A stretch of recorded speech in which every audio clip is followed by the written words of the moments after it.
China has the death penalty. Singapore has the death penalty. Various places have the death penalty. Wherever you have the death penalty, you don't have drugs. But my direction in working with Pam and everybody else, we've launched an all-out war on fentanyl traffickers, and it's a war that we're going to win. We're going to win this war. I spoke with the president of Mexico, very nice woman, very fine woman, and I said, let me ask you, you're sending a lot of drugs into our country. We're not liking it at all. Can't do that.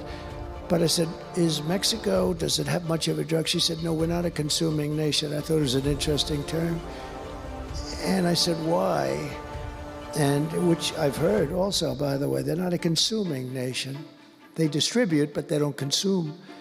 But I said, why are you not a consumer? Well, we're very close with family. I said, so we're very close with family, too. I mean, our families are being devastated, and we're just as close. Why else?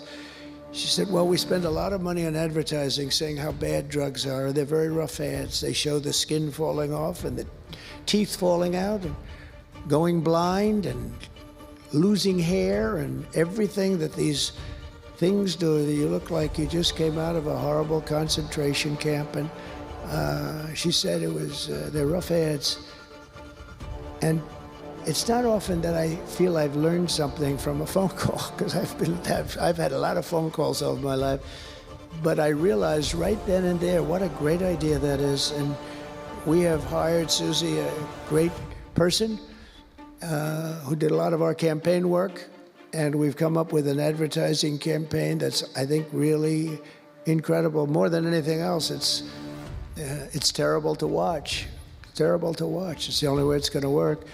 And I would be, because we got the numbers down, 18% would have a blue ribbon committee headed by the First Lady of the United States, who everyone loves, and some of her friends. And, you know, they work so hard, but it's a tough deal. They're dealing with very smart and very vicious people. You know, some of those businesses, those cartels are run better than any business in America. They say they're run incredibly, not just here, they all over the world. They're run like a major business, but in many cases better.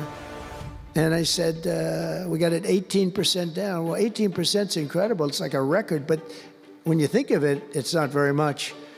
And the way you get it down, if you want to get it down to close to 100%, is with the death penalty. But I think maybe America is not ready for that.